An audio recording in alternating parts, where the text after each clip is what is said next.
Hello friends, आप देख रहे हैं आपका चैनल शेयर बाजार विद आयुष। और दोस्तों, इस वीडियो में बात करेंगे भारत कुकिंग कोल आईपीओ के बारे में। दोस्तों, आपको बताइए भारत कुकिंग कोल का आईपीओ 9 तारीख से ओपन होता हुआ दिखेगा और अपने आप में काफ़ी एक्शन इस आईपीओ में बनता हुआ दिखा है।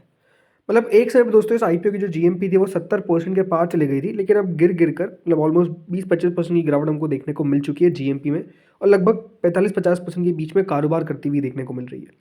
तो जीएमपी में ये जो फॉल है, क्या ये आगे भी कंटिन्यू रहेगा? क्या आईपीओ ओपन होने के बाद भी और जीएमपी गिर सकती है, या फिर अ, कहीं इधर पे सेटल हमको होता हुआ नजर आएगा जीएमपी? तो इसके बारे में इस वीडियो में चर्चा करेंगे। मतलब ये जानेंगे कि कंपनी की वैल्यूएशन क्या सही में महंगी है, क्या यहाँ पर बीसीसीएल आईपीओ जो है वो महंगा हमको आता हुआ देखने को मिल रहा है, या फिर आईपीओ सस्ता है और जो जीएमपी में गिरावट है वो मामूली बात है। तो आप लोग वीडियो को देखिएगा, पूरा काफ़ी इंपॉर्टेंट वीडियो रहेगा। आपको सारी बातें समझ में आ जाएगी, वैल्यूएशन को लेकर, ग्रे मार्केट को लेकर। तो इसलिए वीडियो को पूरा देखना काफ़ी इंपॉर्टेंट है। लेकिन उससे पहले अगर आपने दोस्त चैनल को अभी तक सब्सक्राइब नहीं किया और फर्स्ट टाइम विजिट किया तो ज़रूर सब्सक्राइब आप लोग कर लीजिएगा।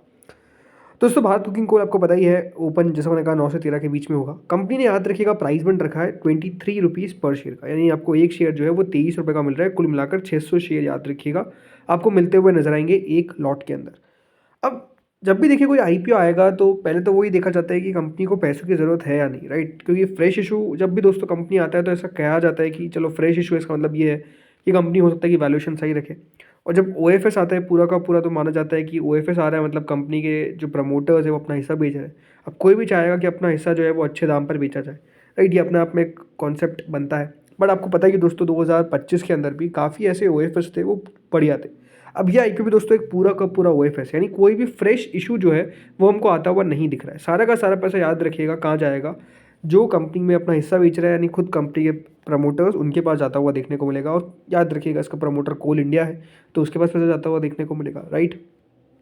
दोस्तों, भारत कुकिंग कोल के बारे में आप लोग ये जान लीजिए कि ये जो कंपनी है, ये काम इसका क्या है, cooking coal, non cooking coal और वॉश्ड कोल। तो ये बात ध्यान रखिए, सिर्फ कंपनी का नाम समझ जाएगी, सिर्फ कंपनी कुकिंग कोल बनाती है। कंपनी कुकिंग कोल बनाती है, नॉन कुकिंग कोल यहाँ पर बनाती है, और वॉश्ड कोल भी जो है वो कंपनी की तरफ बनाया जाता है। तो इस बात का ध्यान रखिए कि कंपनी के 3 मेजर काम है। कंपनी ने बताया कि इनके पास 34 ऑपरेशनल माइंस हैं, जिसमें 4 अंडरग्राउंड, 26 ओपन कास्ट और 4 मिक्स्ड माइंस आपको देखने को मिल जाती है। कंपनी दोस्तों primary product no doubt cooking coal है, और जो कैटर करता है स्टील और पावर इंडस्ट्रीज़ को।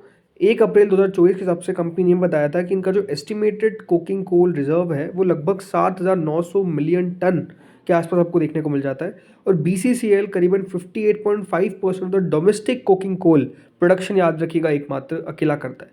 तो एक बात आप समझिए कि इस पूरे जो भारत के अंदर कुकिंग कोल प्रोडक्शन होता है, डोमेस्टिक कुकिंग कोल का 58% से ज़्यादा का प्रोडक्शन सिर्फ एक कंपनी आपको करती हुई देखने को मिल रही है। तो आप समझ सकते हैं कि ये पहली बात तो क्या है, एक लीडर है दोस्तों इस पूरे सेगमेंट का, राइट? लीडर, क्योंकि किसी के पास भी देखिए 50% से ज़्यादा का, अगर आप समझ सकते हैं, प्रोडक्शन हो रहा है, मार्केट शेयर है, मतलब मार्केट शेयर नहीं, प्रोडक्शन कर रहा है, तो आप समझ सकते हैं कि किस तरीके से कंपनी आपको बढ़िया काम करती हुई नजर आ रही है।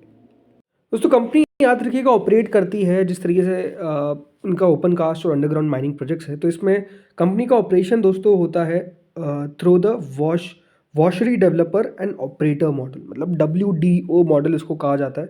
और इसके अलावा दोस्तों कंपनी जो है वो रीओपनिंग कर रही है डिसकंटिन्यूड अंडरग्राउंड माइंस को through the mine developer and operator model, MDO model. तो याद रखिएगा 2 मॉडल से कंपनी का कारोबार होता है, WDO और MDO, ठीक है?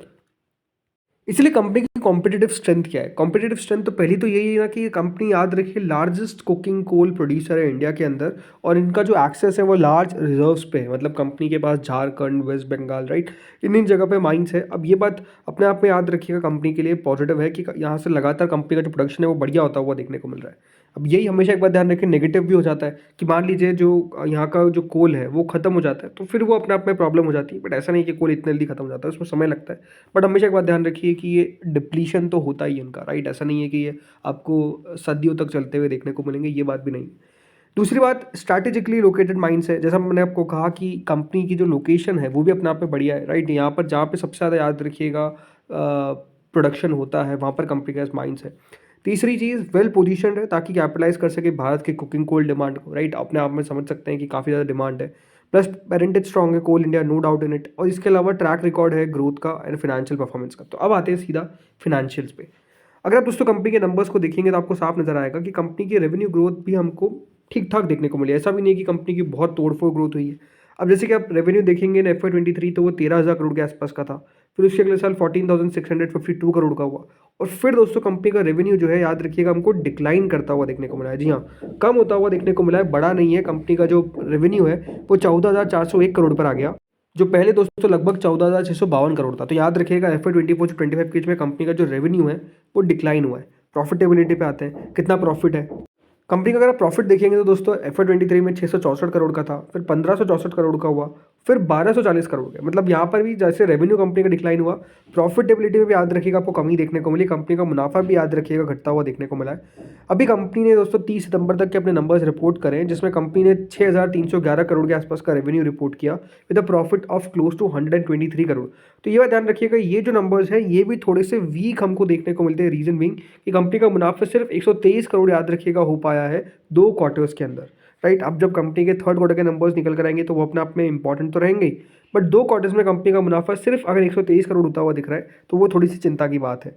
इसके अलावा कंपनी के ऊपर वो दोस्तों बोरिंग भी हमको आती हुई देखने को मिली है। पहले कंपनी पे कोई बोरिंग नहीं दिखाई गई, और अब दोस्तों कंपनी पे लगभग 1600 करोड़ के आसपास की बोरिंग है, 1559 करोड़ टू बी प्रिसाइज। इसलिए जो कंपनी की रिटर्न रेशियो इसमें आप देखेंगे तो 30% का ROC है, 20% के आसपास का रिटर्न नेटवर्थ है, मार्जिन 8% से ऊपर के हैं, काफ़ी बढ़िया मार्जिन है, राइट। लेकिन अब आते हैं जो मैंने कहा वैल्यूएशन पे, कि क्या कंपनी का वैल्यूएशन जो है वो कंपनी महंगा मांगती हुई दिख रही है। देखिए, अगर आप इसको पूरा FY25 की पी के हिसाब से देखते हैं तो ये बात ध्यान रखिएगा, जो कंपनी का वैल्यूएशन है वो लगभग 8 के आसपास आता है। 8.64 के प्राइस टू अर्निंग पे कंपनी दोस्तों अपना IPO लेकर आई है। लेकिन वहीं अगर आप इसको TTM बेसिस पे देखते हैं, यानी जो कंपनी के नंबर्स है सितंबर के भी उसको इंक्लूड कर लेंगे, तो जो कंपनी का पी है दोस्तों वो सीधा 8 से बढ़कर कितना हो जाता है 43।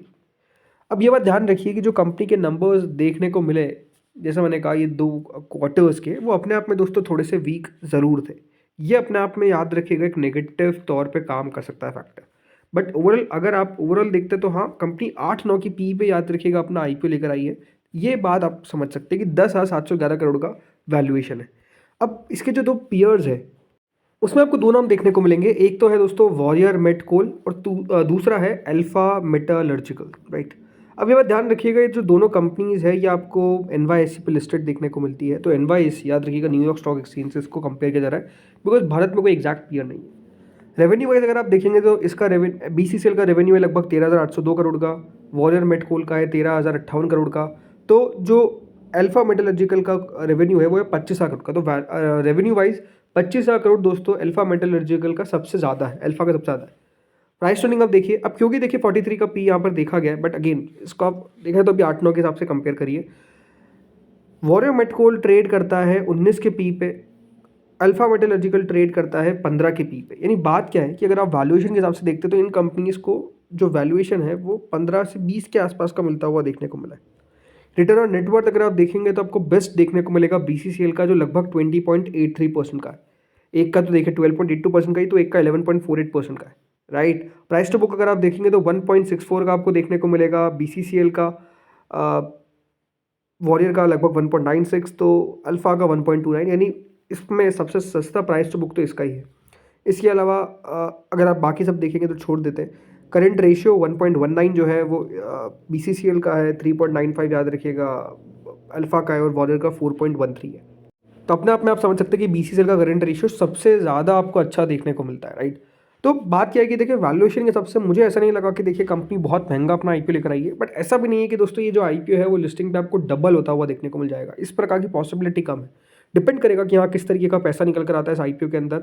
डबल की चांसेस कम है, लेकिन मेरे हिसाब से दोस्तों ज़रूर ये कैंडिडेट है जो कम से कम 30 से 40% का लिस्टिंग गेन मुझे लगता है कि देकर जाना चाहिए। अगेन कंफर्म नहीं है, और इसीलिए आपको अपने फाइनेंशियल एडवाइजर ज़रूर कंसल्ट करना है before applying this IPO। But मेरे हिसाब से दोस्तों लिस्टिंग गेन के पर्पज़ के लिए मुझे लगता है कि बढ़िया ये IPO है। ज़रूर कंपनी के फाइनेंशियल्स को और हमको बारीकी से देखना पड़ेगा।